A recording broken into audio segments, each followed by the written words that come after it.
Welcome to the Erectile Dysfunction Radio Podcast. This is the podcast dedicated to educating and empowering men to address erectile dysfunction, improve confidence, and enhance the satisfaction in their relationships. This podcast is brought to you by ErectionIQ.com. Learn more at ErectionIQ.com. Welcome to the Erectile Dysfunction Radio Podcast. I am Mark Goldberg, certified sex therapist. I am deeply passionate about working with men like you to help resolve their ED. Today we are talking about erectile dysfunction and sexually transmitted diseases. Sexual activity can be extremely pleasurable and enjoyable. Many men will seek to engage with sexual partners and will find that form of activity to be more meaningful and pleasurable. But partnered sexual activity is not always easy and simple.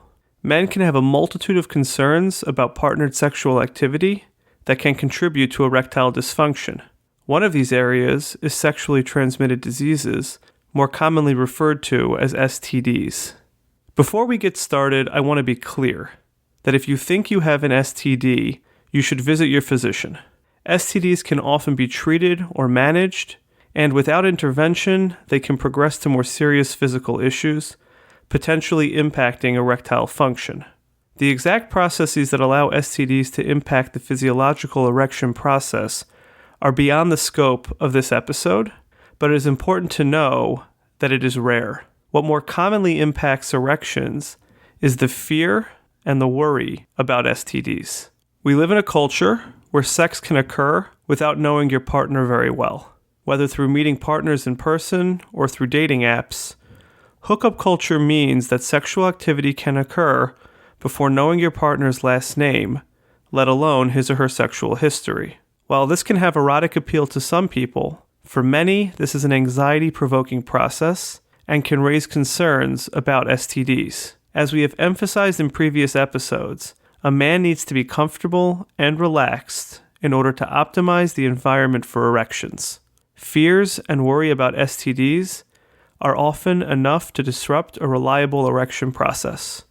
Now let me emphasize this. I don't mean to say that if you have genuine concern about contracting an STD, you should ignore or soothe your fears in order to be able to gain and maintain an erection. That's just foolish. You need to take steps to protect yourself.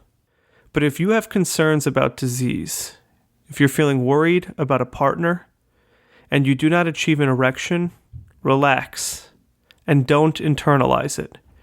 Fear and worry are mechanisms designed to protect you. At times, they are warranted, and at other times, they are not. Concerns that are warranted should be taken seriously, but should stay within the context of this particular partner. Not getting an erection in those instances makes sense. It is protective, and it's okay. It is likely not a general issue for you, and it won't be if you don't allow it to be.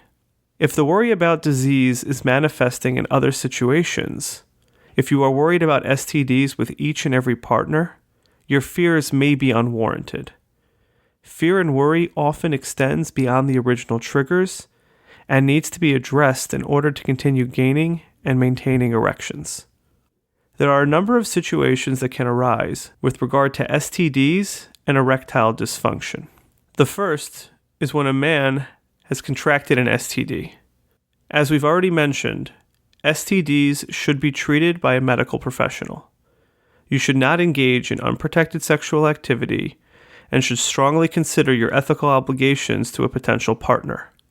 While experiencing symptoms and treatment for STDs, it is understandable that sexual activity can be of little interest, as well as a decrease in the frequency of erections. In turn, masturbation or other forms of solo activity may not be of interest as well. If you have an STD and are experiencing erectile dysfunction when you're with a partner, there are two things to consider. If your partner does not know about your STD, are you feeling guilty? If your partner knows about it and insists on having sex anyways, are you worried about harming them? The second scenario, in which a man can be impacted by STDs, is that a man thinks he has an STD, despite negative tests and consultation with a doctor. This is a more common scenario. A man has a sexual encounter with a partner and experiences real or perceived sensations or thinks he notices a growth, a rash, or a mark that was not previously there. He visits his doctor, completes an STD panel, and despite being told that everything is okay, continues to believe that he has in fact contracted an STD. The stress and panic lead to preoccupation whenever there are even the most remote sexual stirrings in the genitals. This can be even more pronounced when trying to engage with a partner. When someone else is providing physical stimulation, the chances of feeling unfamiliar sensations increases and can induce panic and lead to erectile dysfunction. The third situation is when a man learns that a partner that he was with or is currently with has an STD. There are times when a man will be sure that he himself does not have an STD, but becomes aware that his partner has one. If a man is currently with that partner, it is understandable that a number of concerns that impact erections can come up, including how the partner contracted the disease, trust, and whether the relationship will even continue. Even if this couple decides to stay together, erections can be impacted by fear of contracting the disease from the partner.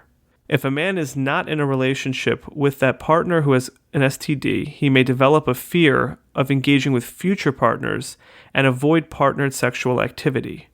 More commonly, attempts to engage will be filled with worry and fear, preventing a man from achieving an erection in the moment. The fourth scenario is when a man is afraid that a partner has an STD based on appearances alone. Men who have experienced a partner disclosing an STD are more likely to notice things on other partners.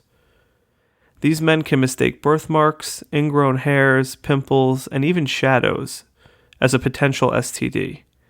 This can be devastating to the pleasure and comfort needed to gain and maintain an erection. I'll share with you just a brief case study about a client named Nate. He was a 24-year-old male and has been experiencing ED over the past month. He ended a relationship with his girlfriend of 4 years and has been having sexual encounters with different partners over the past few months. He shared that one of his partners recently called him and informed him that she had chlamydia, a common STD, at the time that they had sex. Nate has only been able to achieve an erection on his own, but has experienced loss of erection with partners when transitioning to penetrative sex.